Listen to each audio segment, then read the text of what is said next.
I just heard another one now from Ebuka. Pastor Ebuka said a big daddy G.O in Nigeria invited him and he went there. And when he got there, he prostrated and greeted the daddy.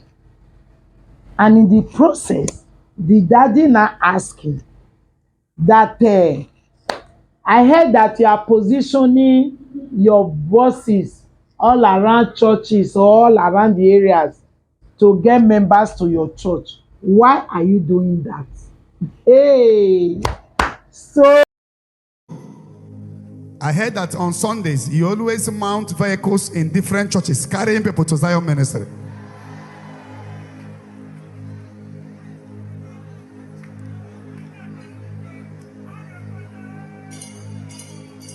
Now, I lie down to greet him. I don't want to tell you that Oga Pata Pata, whether he's a Pentecostal, whether he's Atoro Maramana Atoro Feke. Of course, he am Moyem Neku. Yes, sir. Or see, is that true? That on Sundays you mount vehicles. This one is one. Am I talking about Pentecostal pastors? How far they are going? I told the people that a lady came here that they buried 2,000 heads on the altar here, and the single stage 1,500 heads, and that Zion gate here of 4,200 heads. He went to police, so police came here with a shovel and found nothing. At the end, we found out that it was a Pentecostal pastor that believing that his members are now coming to Zion. So, I want to let you people know the battle we are. We are now fighting some church leaders. We are now into occult world. We are fighting native doctors. why are you using this strategy? Why did you draw this model to push boundaries and occupy territories? Is that where we are in Christendom? Is it a threat? I don't understand. Because the way he was saying it, somebody prostrated to greet. Then the next thing, why are you carrying people to your church? I don't understand.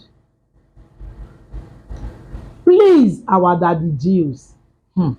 You see, do you know why all these things are happening like this? Because the situations and cases they are supposed to handle, they have left them to suffer. That is why. If you can occupy everywhere with your church, your branches are everywhere in the world. You did not say just pose in Lagos, just pose in Ogun State, just pose in Edo State. You said all over the world. And that is what you are doing till today. You are still planting churches. Why will any of such G.Os go and be confronting the upcoming ones and be asking them, why are you using your bosses to carry people? Huh? Use your mathematical sense. People don't use their So right now, as I am now, I can use my economic sense to draw economic model that will make my business to be better than any other one in the same business with me. They will now come and ask me, Christabel, you are just coming yesterday. Why did you do this? Or why did you do that? Eh? Is that not satanic? So, our G.Os, I don't understand. What did Jesus say to his disciples? He said, greater work shall ye do. You know the Bible? Greater work shall ye do. So you want them to do lesser work, then when you are gone, what will happen to Christianity? You go with you now.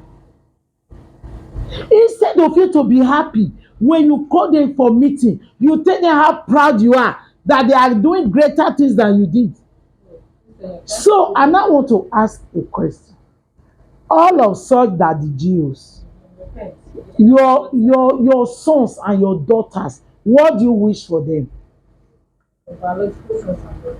Your biological sons and daughters, the one that you got from your own loins, what do you wish for them? So, are you the type of father that when you have PhD, you will tell your son or your daughter that first degree is enough for him or her?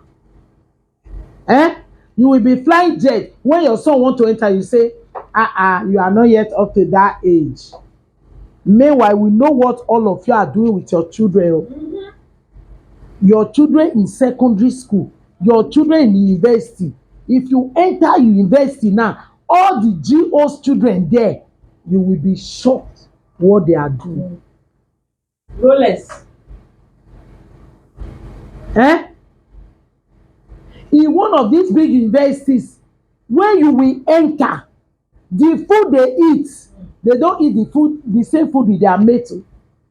The vehicles that take them to school, everything on point. Then you will see another person, you will be telling, this clothes you are wearing is too expensive. When we were like you, we were not this. So all the Ebuka will be, keep doing what you are doing for the kingdom. Because if they themselves allowed anybody to threaten them, they will not be where they are today. Yes. Don't allow anybody to threaten you out of your track. Continue to do what you are doing. If you are serving God, you believe in Jesus, and you believe that Jesus said, greater what shall you do? Is it a man that will not define what you will The do? power of darkness cannot over you. You owe them respect, but you don't need to fear them more than God that called you into this ministry. No, you don't need to. Because even Jesus himself, when he got to the synagogue, he turned the tables when they were doing the wrong things. They were doing rubbish. He turned the table. Did he say because I learned on that day? They were the one that taught me when I was just a little boy. Now that I'm adult, they are doing the wrong thing. So I should pat them on their back and say, yes, Ebuka, call yes. them out. Don't be afraid. Evangelist Ebuka, thank you. I know you were trying to control your words and trying to be respectful. That was why you didn't want to call names. But whosoever they are not bigger than God. God called you into your ministry. All I know is that whatever you are doing, do it according to the principle of God. So that at the end of the day, you will not labor in vain. No. Whether you are at the G.O, whether you are upcoming, anywhere you are, whatever, go and carry your Bible, be doing your things according to the principle of God. Because those that didn't do the things according to the principle of God, they could not enter the paradise. Let's go.